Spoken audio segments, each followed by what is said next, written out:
আসসালামু আলাইকুম বন্ধুরা, কেমন আছেন? আশা করি ভালো আছেন। আলহামদুলিল্লাহ, আমিও ভালো আছি। আজকে তৈরি করব 3 লেয়ারের ভাপা পিঠা। এর জন্য আমি প্রথমেই ভাপা পিঠার গুঁড়িটা রেডি করে নিয়েছি। আমি এই পিঠাটা সেট করব রাইস কুকারের ছাঁকনিতে। ছাঁকনির উপরে একটা পাতলা ন্যাকড়া বিছিয়ে দিয়েছি। এখন গুঁড়িগুলো দিয়ে দিচ্ছি। নারকেল দিয়ে দিচ্ছি। এখন দিয়ে দিচ্ছি গুড়। প্রথম লেয়ার হয়ে গেছে, এখন দ্বিতীয় লেয়ারের জন্য গুঁড়িগুলো দিয়ে দিচ্ছি।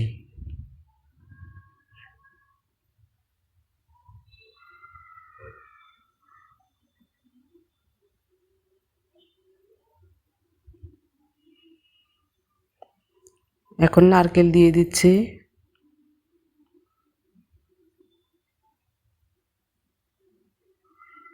গুড় দিয়ে দিচ্ছি।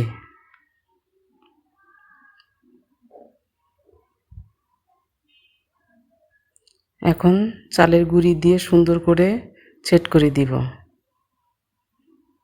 ন্যাকড়া দিয়ে সুন্দর করে ঢেকে দিলাম। আগে থেকে আমি রাইস কুকারের পাত্রটিতে পানি গরম বসিয়ে দিয়েছি। এখন সেই পাত্রে চাকনিটা দিয়ে দিব। ঢাকনা দিয়ে ঢেকে রান্না করব 10 থেকে 15 মিনিট। 15 মিনিট পর আমার পিঠাটা হয়ে গেছে। এখন আমি প্লেটে ঢেলে দেখাচ্ছি।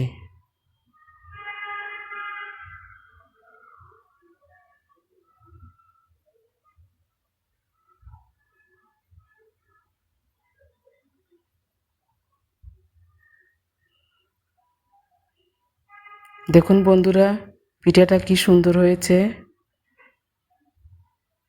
খেতেও অসম্ভব মজার হয়েছে। আমি কেটে দেখাচ্ছি।